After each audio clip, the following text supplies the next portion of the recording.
Hola, muy buenas. Bueno, lo prometido es deuda y tengo aquí, para mí es un enorme honor hablar con un auténtico amigo a quien llevo hablando con él desde hace muchos años, pero es la primera vez que grabo con él en persona, a un artista, para mí un genio, Erta Kaltinos, the Canon Illustrator, the one who does the real art of the Dance of the Dragons. Ertak, welcome here. Hey, thank you so much, Javi. Thank you so much for doing this video for fans and for inviting me to talk about all Game of Thrones or House of the Dragon or my journey with this world. I'm so much appreciated. I'm so happy to be with you guys tonight. Because I think some people that will watch the video maybe doesn't know who Erta Kaltinos is. But I am very sure that almost all of them have at least seen one of the illustration of Erta Kaltinos. Ertak has a very unique style. I think you were very famous with the art on top, the art of the undying people of Game of Thrones. But you have seen Erta Kaltinos of course, in the Race of the Dragon. We'll talk about the Race of the Dragon, about his makeups, about all the art he has done since a lot of years related to Game of Thrones, to House of the Dragon, the spin-offs. But he has done crazy stuff. These all the characters from Game of Thrones that are dead, and he illustrated all of them. It's so crazy. So I think what I was telling, some people doesn't know you, but I think that almost all the people in the fandom right now, 2024, at least has seen some of your art because it's so unique. So I think I asked you this question when I interviewed you for Los Siete Reinos in a text interview. And I wanted to ask you that here for the audience on YouTube, because there is some people who prefer to watch videos or to listen than to actually read. Please, Ertak, tell the audience, why did you become an illustrator? And as I always say I always say the same to the illustrator. I'm sure your family wanted you to be a doctor or to be a lawyer or to be an engineer. Why did you ended drawing this crazy stuff? There is, to be honest, there is not such a short answer to that question, because most of it was about the things I was interested in my childhood. You know, I was always cutting some comic characters or cartoon characters from paper with a scissor, etc., etc. When I was maybe 2 years old or something, and then I immediately got into something like drawing, or with I was always interested with television, or how can I say, miniseries, movies, etc. So I was always very interested in entertainment industry, even when I was a child. Then I went to Izmir Anatolian Fine Arts High School and educated there with the profession of drawing. Then, with a radical choice, I choose to go to cinema and television in university, and I had a master's degree there. But in the end, at the age of 25, around or 26, I was a bit lost, to be honest. I was not knowing what I'm going to do in life. It was not about thinking something like in which profession I would like to earn money, but it was much more about what do I enjoy, what do I enjoy to do in life, you know. Then something in me called me, like, get back to drawing. You Mm. were wrong to get away from drawing in the university. So Mm. I started to draw again, Mm. and it was something happened very naturally. You know, it Mm. called me. I'm always telling that drawing called me back, and Mm. then I started to search for what can I do with the illustrations, Yes. illustration sector, and I Mm. was very interested in video games, Mm. fantasy themes. I was Mm. very happy to look at an illustration on a magazine about fantasy art, etc., Mm. etc. So Mm. I thought that can I do that like these people do in other countries? Mm. How in the end, Mm. Mm. everybody are equal. You know, Mm. they are human too, and I'm human too. Totally. Why can't I? I thought, Mm. and I Mm. started to work with a graphic tablets and a computer, and started to draw fantasy themed Mm. illustrations. At first, it was like some kind of hobby or something, and Mm. I started to upload my works, my previous illustrations which I did in the high school, etc., etc. Mm. I uploaded them on DeviantArt or Mm. other arts sites. Mm. You know, Mm. there were many other sites at that time, like CGI Society, etc. Mm. Then people, it seemed like people liked my works, uh, Yes. and there is a role model here Mm. in Turkey with my profession for me, Mm. which name is Kerem Beyit. Kerem became a good friend of mine. He's Huh? another big name in Mm. from Turkey about Mm. about Mm. fantasy themed illustrations. Mm. He was already working with many known brands like Blizzard or Sony Entertainment, Oh, etc. Yeah, yeah, wow. he is very big in his work. Oh. So I contacted him and became friends, and I showed him my first works to him, and Mm. got feedback from him. Mm. Then I continue to draw what I like most, like this one, The Last of Us. It Yes. was just a fan art of a You were beloved. talking about video games. That's what I was looking for for Yeah, illustration of your video games. Yeah. yeah, yeah. Mm. It was pretty much like this. Then, Mm. at some point, I started to do some Game of Thrones themed fantasy artworks. Yes, Uh, because I wanted to ask you about that because the first time I discovered you, I think it was 2015, something like that, and I yeah. saw one of your art about Game of Thrones. And what I like it about those art is that it was before the ending of Game of Thrones, so you were just imagining things that still didn't happen in the show. So, for example, you can see, for example, this illustration of the Clegane Bowl is Mhm. is from 9 years ago, Yeah, far before yeah, yeah, the show did the Clegane Balls, and you yeah. did many others illustrations like that, like what ifs or possible circumstances. For example, this one is when Tyrion discovered as Varys as the one who tries to kill Daenerys, as the RP of Meereen, or for example. The Battle of the Bastard, but your proper rendition of the battle. So you were always doing stuff before the Yeah, show yeah, was starting. yeah. The idea behind that was something like I I was I started to draw Game of Thrones with the fifth season of Game of Thrones, with Mm, the episode 9, if mm, I'm not wrong.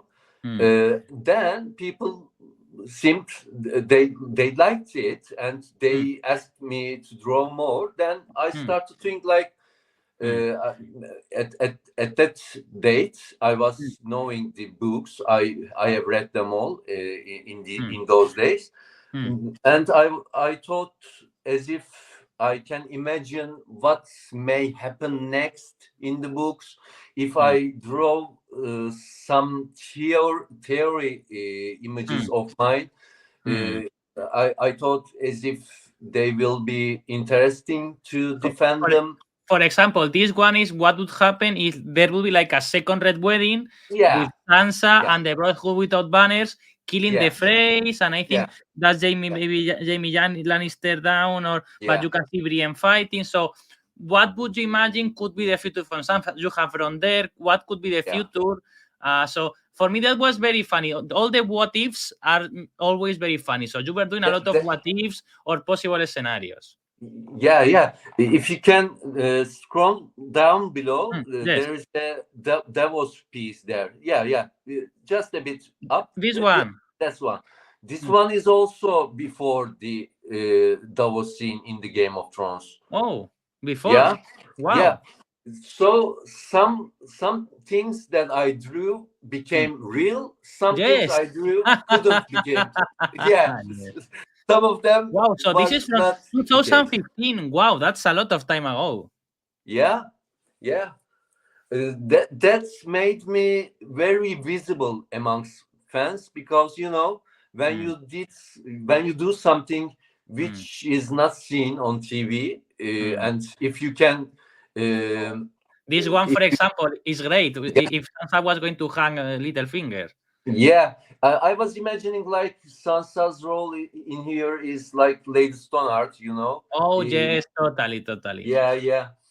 In the end, it didn't happen so differently, because at the end it was Sansa. It was Sansa who condemned Littlefinger to death. Yes. Yeah, Sansa gave the sentence. In the end, it's kind of similar. It's kind of similar. So.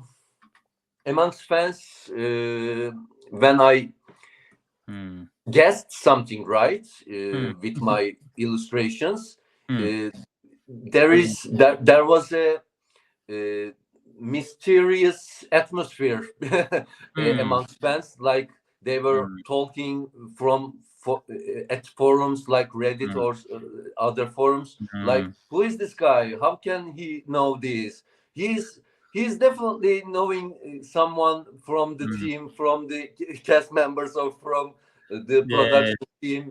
People were trying to guess how I was able to know the things that I knew. So all of these helped me to be more visible and more known amongst fans. Then, as you said, the Valar Morghulis series of mine came, and it's doubled my visibility on net, because I include the fans to the game this time, and I asked them to give me a name, give a man name. I said every day, and I. A white portrait of that character each and every day. So it was such great times in my life. It was hell of a long journey. It was crazy, because there are more than 115. More than 115. Wow. 150 artworks, white portraits. So it was such a crazy project that I tossed myself under it. I tossed myself under the bus, to be honest. But I tried to do nearly every Game of Thrones characters who died on screen. I have some. And those who didn't die, because, for example, this is Davos. Yeah. This is not. This is one of the images that has not happened. For example, here, Tyrion and Sansa married together a lot of years. Yeah. This was another hopeful expectation of mine. But that Arya piece is something similar. with this show, TV show, just below. This one. This one, yeah, this one. Oh yes. I thought Arya is going to kill Night King. You Before, predicted it, Erta. You predicted it.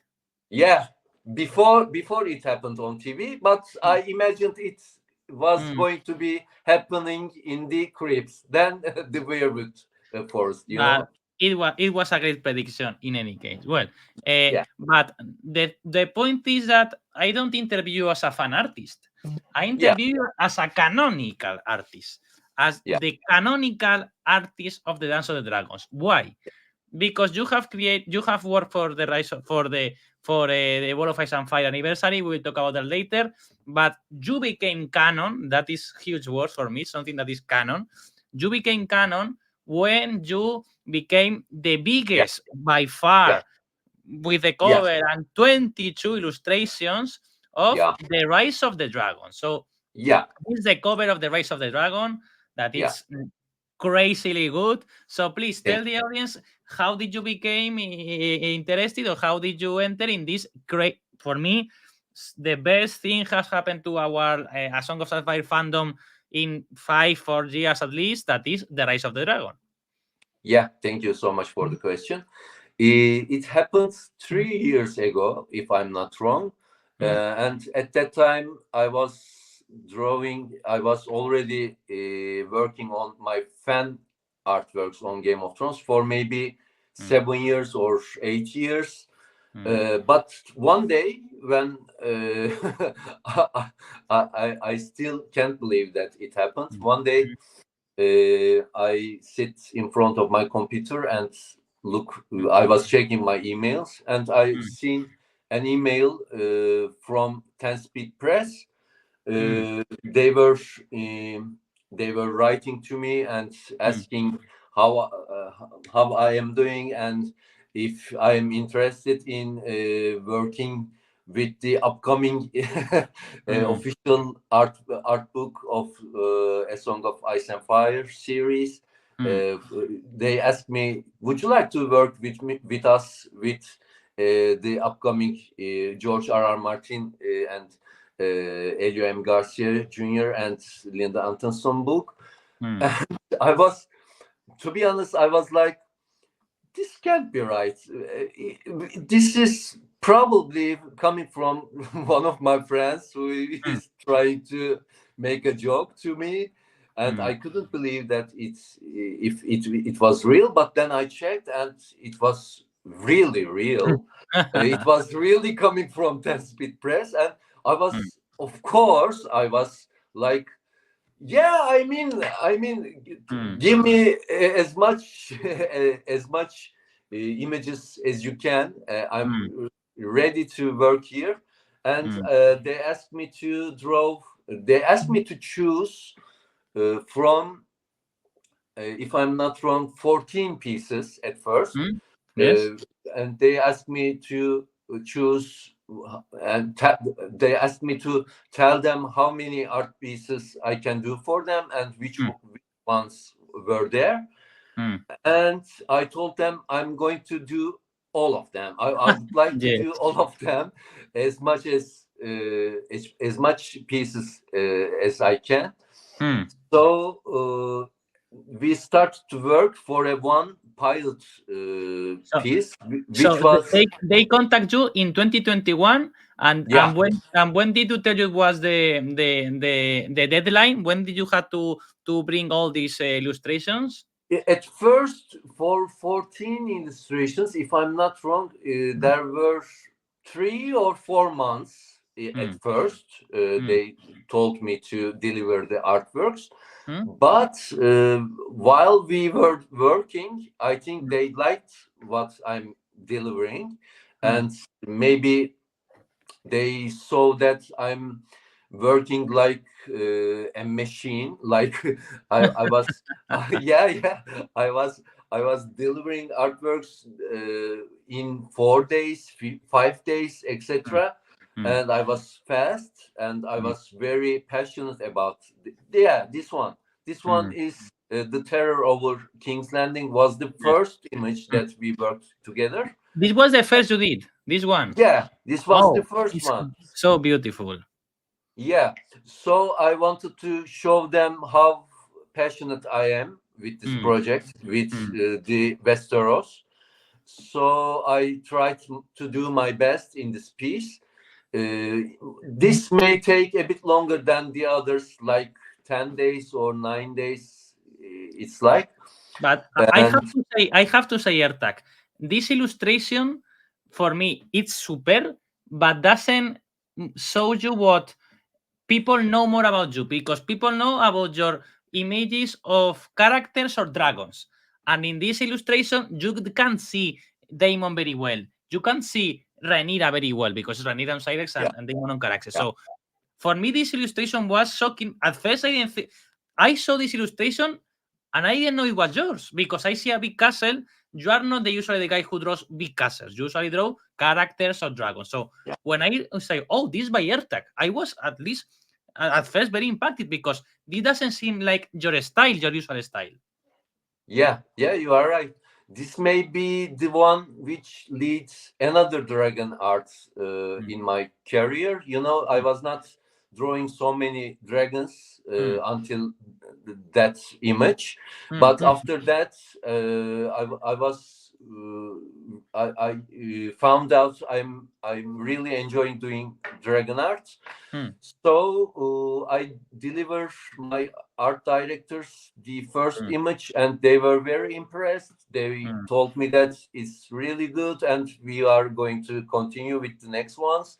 mm, And around the 7 or 8 piece, they mm, came to me with another offer, like, mm, would you like to do more for us? mm, What do you think that if we ask you to draw more for us? mm. And again, I told them, give me all. How many pieces you guys need? Mm, They told me that they need to finish 7 artworks, mm, which were not absent at that date, and mm, I told them to take to give me all the artworks too.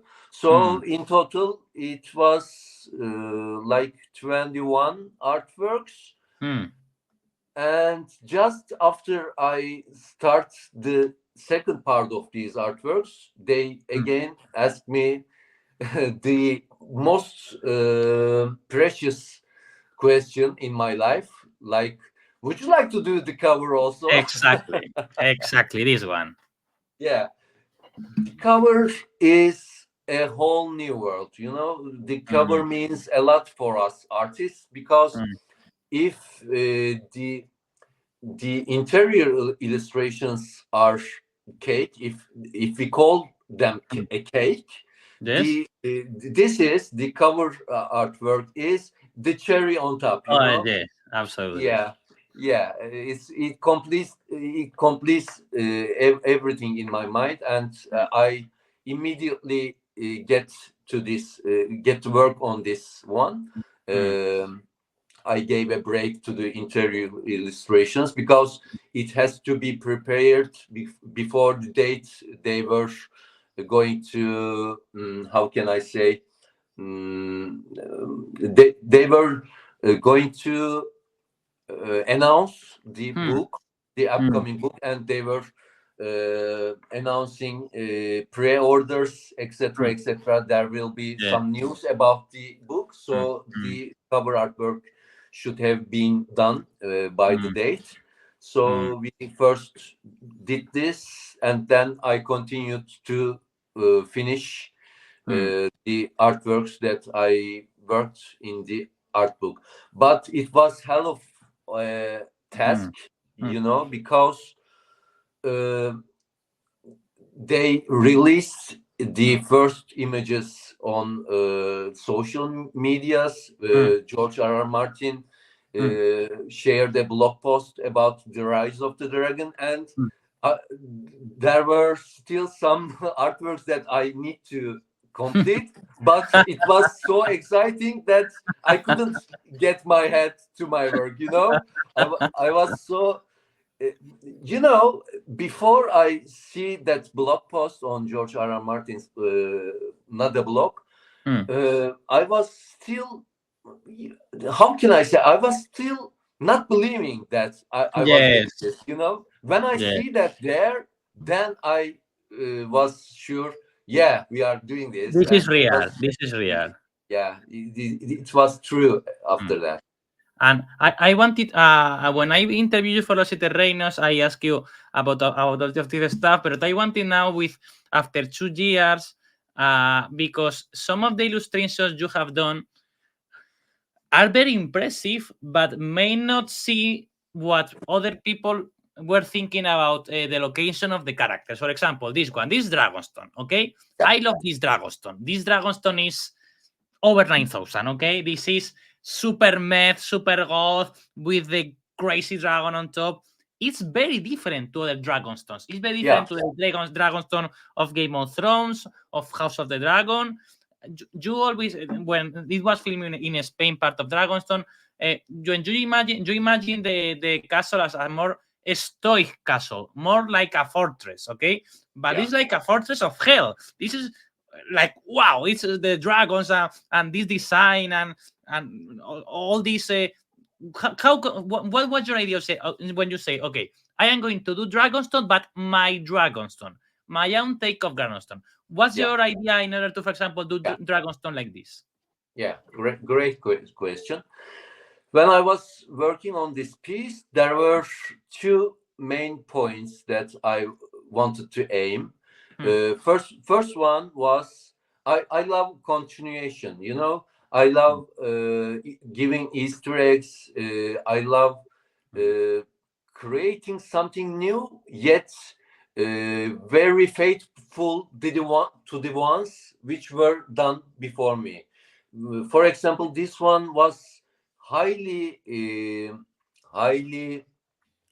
inspired by Mark Simonetti's Dragonstone, because the shape of the arch and the gate and the columns next to it, the dragon head on top of the gate, is highly inspired from Mark Simonetti's version of the Dragonstone. So this was the first main goal of me, to be faithful to the artworks which were done before me about the subject.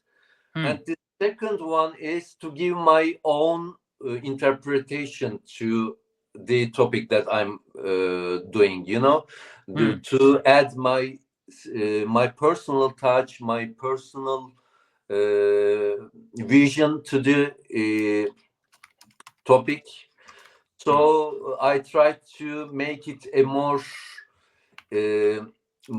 mysterious castle, quote unquote, because as you know, it was shaped. The rocks were shaped by magic and dragonfire, etc. It's not a normal castle or keep. How can I call it?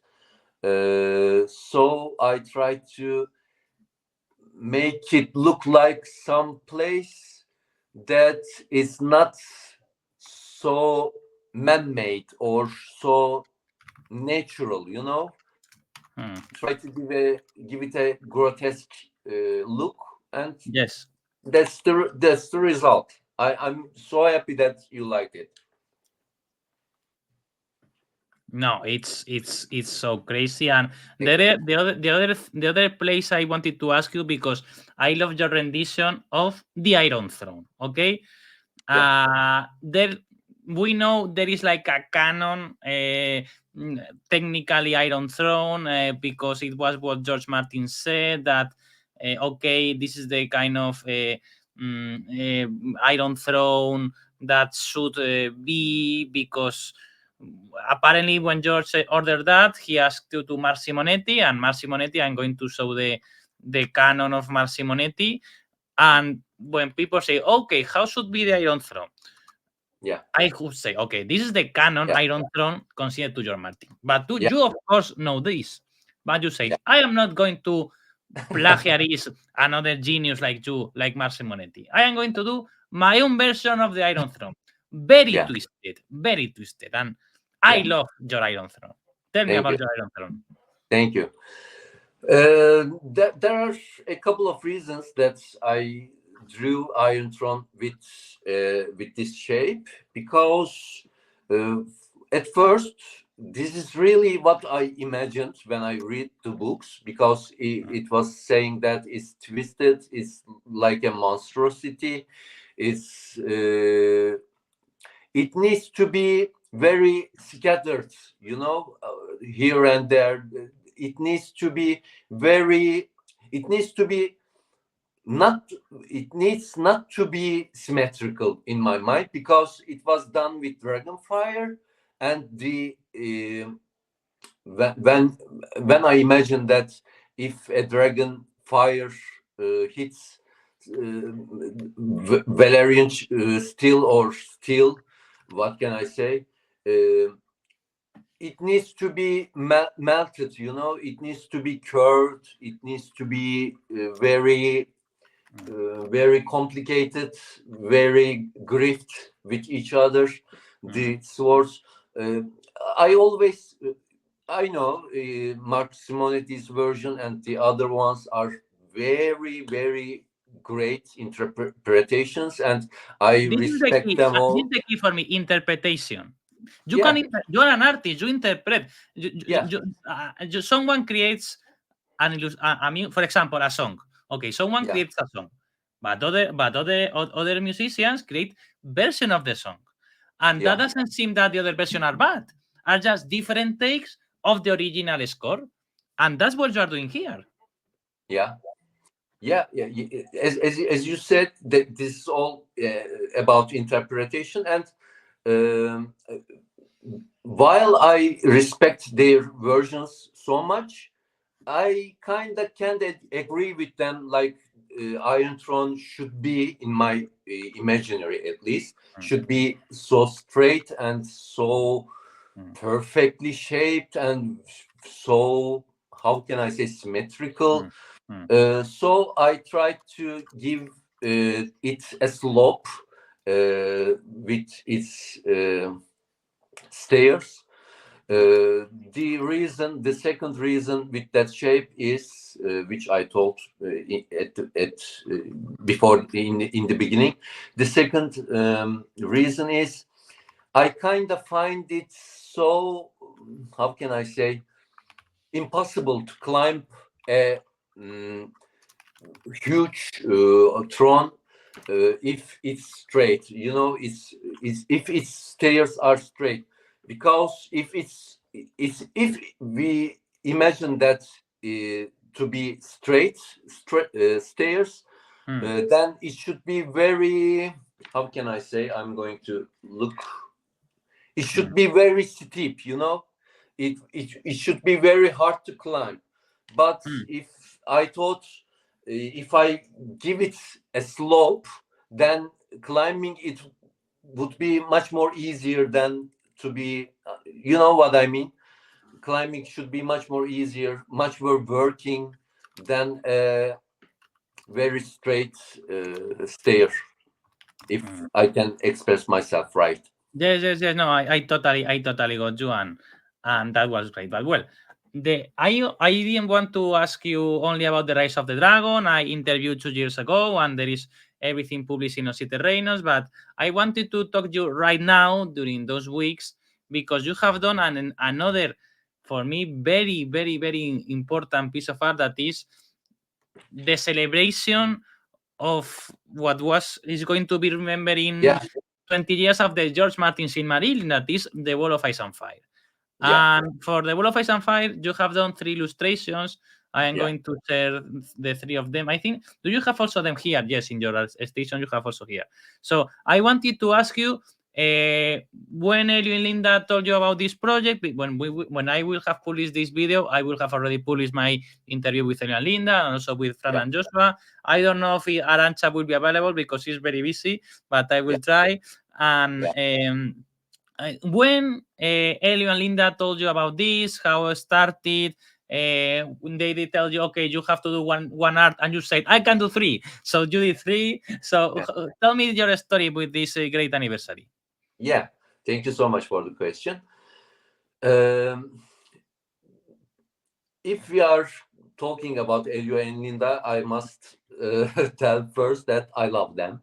Yes, They are kind of my friends, you know.